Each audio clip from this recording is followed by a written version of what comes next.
Hi guys, ఎలా ఉన్నారు? మరో ఇంట్రెస్టింగ్ వీడియోతో మళ్ళీ మీ ముందుకు వచ్చాను. ఈ వీడియో చివరి వరకు చూసి నచ్చితే ఒక లైక్ వేసుకోండి. ఓకే, ఇక వీడియో స్టార్ట్ చేద్దాం. ఆచారం ముందర అనాచారం వెనుక అంటున్నారు మన ట్రేడ్ పండితులు.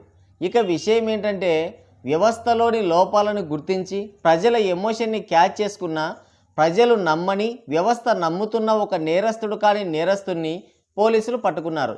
వాడే ఐబొమ్మ రవి. ఇక పోలీసులు పెద్ద ముత్తైదువులందరినీ పక్కన కూర్చోబెట్టుకొని ఏదో ఇంటర్నేషనల్ క్రిమినల్ని పట్టుకున్నట్టు షో చేస్తున్నారు. వాడిని అరెస్ట్ చేసిన పోలీసులే వాడి వెబ్సైట్లో ఉన్న కొత్త సినిమాలన్నీ డౌన్లోడ్ చేసుకొని చూస్తుంటారు. ఇక మన సజ్జనార్ సారు ఐపీసీని ఇండియన్ పీనల్ సినిమా చేశారు. మరి ఎందుకో తెలియదు కానీ సినిమా వాళ్ళపైన అమితమైన ప్రేమను కురిపిస్తున్నాడు ఆయన. ఎక్కడికి వెళ్ళినా ఒక జోలె కట్టుకొని వాళ్ళని సంకలో వేసుకొని తిరుగుతున్నాడు. చిరంజీవి, నాగార్జున, దిల్ రాజు, రాజమౌళి వీళ్ళే ఇన్వెస్టిగేషన్ ఆఫీసర్లు అనుకుంటా. మా ఊర్లో వీళ్ళని భోగమోళ్ళు అంటారు.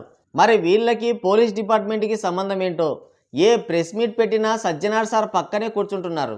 నిన్న ఐబొమ్మ రవిని అరెస్ట్ చేసిన తర్వాత సజ్జనార్ సార్ ఒక ప్రెస్ మీట్ పెట్టాడు.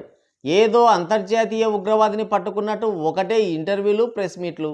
ఆ ప్రెస్ మీట్లో సజ్జనార్ సారు సెంటర్లో కూర్చుంటే ఆ పక్కన చిరంజీవి, నాగార్జున, ఈ పక్కన దిల్ రాజు, రాజమౌళి కూర్చుంటే మిగతా పోలీస్ ఆఫీసర్లంతా ఓ మూలన కూర్చున్నారు.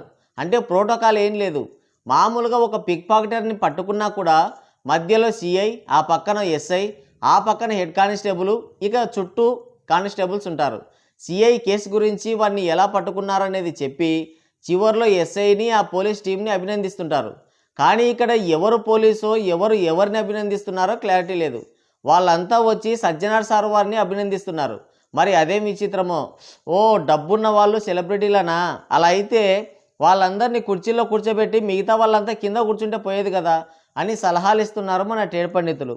ఒక ఐపీఎస్ ఆఫీసర్ పక్కన కూర్చునే అర్హత ఏముంది వాళ్ళకి? వాళ్ళ క్వాలిఫికేషన్ ఏంటి?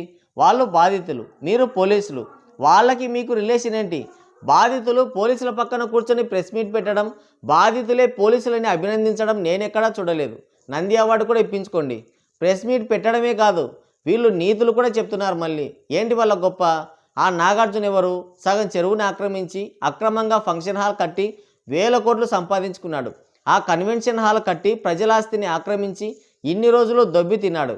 నీ చట్ట ప్రకారం చూసినా అతను ఒక ఫ్రాడ్. అతన్ని పక్కన కూర్చోబెట్టుకున్నావు. అంత డబ్బు ఉండి కూడా ఏనాడు ప్రజలకు ఏ సాయం చేయలేదు. అతను పిల్లికి బిచ్చం కూడా వేయలేదు.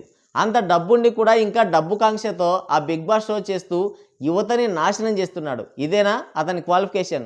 ఇక చిరంజీవి ప్రజారాజ్యం పెడితే, అదే పార్టీ పెడితే తమ అభిమాన హీరో నాయకుడిగా వస్తున్నాడు, మా కష్టాలు తీరుస్తాడని అతని వెంట నడిచి 18 సీట్లు కట్టబెట్టి అతన్ని ఎమ్మెల్యేని చేశారు.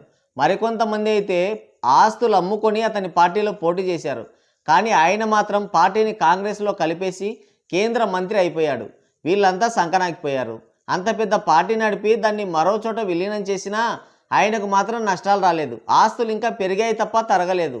కానీ ఆ పార్టీ జెండా మోసినోడు మాత్రం రోడ్డున పడ్డాడు. తర్వాత రాష్ట్ర విభజనకి ఓటేసి ఆంధ్రులకు తీరని అన్యాయం చేశాడు. తెలంగాణలో ఉండే తన ఆస్తుల పరిరక్షణ కోసం కొత్త రాష్ట్రం ఏర్పడిన తర్వాత సినిమాల కోసం, తన సినిమా టికెట్ల రేట్ల కోసం 3 రాజధానులకు సపోర్ట్ చేసి మళ్ళీ ద్రోహం చేశాడు. ఆయన చేసిన మంచి పని రక్తదానం. అది కూడా ఆయనది కాదు, ఫ్యాన్స్ రక్తం. ఈయన మెప్పు కోసం ఐబొమ్మ రవిని పట్టుకున్నారు. ఇక రాజమౌళి పేదవాడికి సినిమాని అందనంత దూరంలో పెట్టాడు. సినిమా అంటే జనాలు భయపడి చస్తున్నారు. టికెట్ రేట్లు పెంచి సినిమా స్థాయిని పెంచాననుకుంటూ సినిమానే చంపేస్తున్నాడు. టికెట్ 1000 రూపాయలు పెడితే పుష్ప లాంటి ఒక రొట్ట కమర్షియల్ సినిమా కూడా 1800 కోట్లు రాబట్టింది. మరి నువ్వు గొప్పనా, వాళ్ళు గొప్పనా?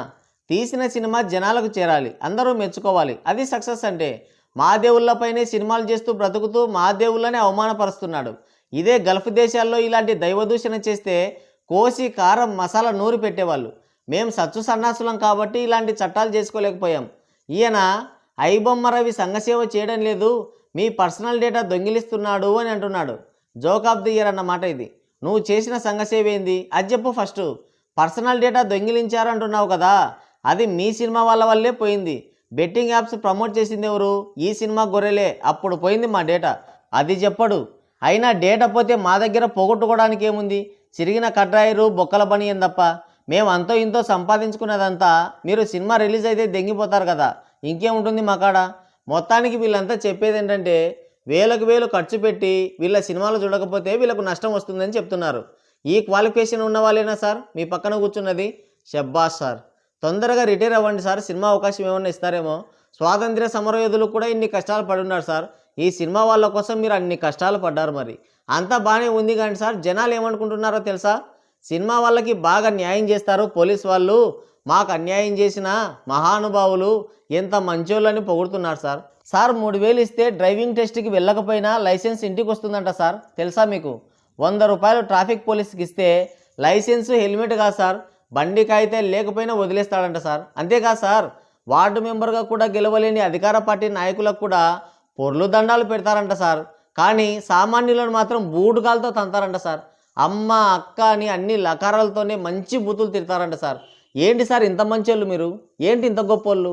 డబ్బు అధికారం పలుకుబడి ఉంటేనే న్యాయం దొరుకుతుందంట కదా సార్. ప్రపంచంలో ఇలాంటి ఫెసిలిటీ మన దగ్గర మాత్రమే ఉంది సార్. అబ్బబ్బబ్బబ్బబ్బా, చెప్తుంటేనే గూస్ బంప్స్ వస్తున్నాయి సార్. ఇవన్నీ గాలికి వదిలేసి ఏ సమస్యలు లేనట్టు భలే పట్టుకున్నారు సార్ వాడిని, అన్ని సమస్యలు గాలికి వదిలేసి. కానీ ఐబొమ్మ రవి గారు చేసింది మాత్రం పెద్ద తప్పే సార్. అట్లా చేయకుండా వాడు ప్రజలను దోచుకొని పెద్దోళ్ళకి ముడుపులు అందించింటే బాగుండేది సార్. వాడేంది సార్ గాడిద అలాంటి పని చేశాడు? పార్ట్ 2లో వాడు చేసిన తప్పులన్నీ మాట్లాడుకుందాం సార్. ఉంటా సార్, నువ్వు పిలుచుకో సార్ వాళ్ళని, ఇంకో 40 ప్రెస్ మీట్లు పెట్టు వాళ్ళతో. మీరందరూ బాగుండాలి సార్, సామాన్య జనమే సంకనాగిపోవాలి, సంకనాగిపోవాలంతే. నేను కూడా అర్జెంటుగా హీరోని అయిపోయి వెళ్ళి సజ్జనార్ సార్తో ఒక ప్రెస్ మీట్ పెడతా. మరి మీరు ఈ వీడియో పైన మీ అభిప్రాయం ఏంటో కింద కామెంట్ చేయండి. సో గైస్, ఇది వీడియో. మరోసారి మరో ఇంట్రెస్టింగ్ వీడియోతో మళ్ళీ కలుద్దాం. Thank you, take care, bye bye.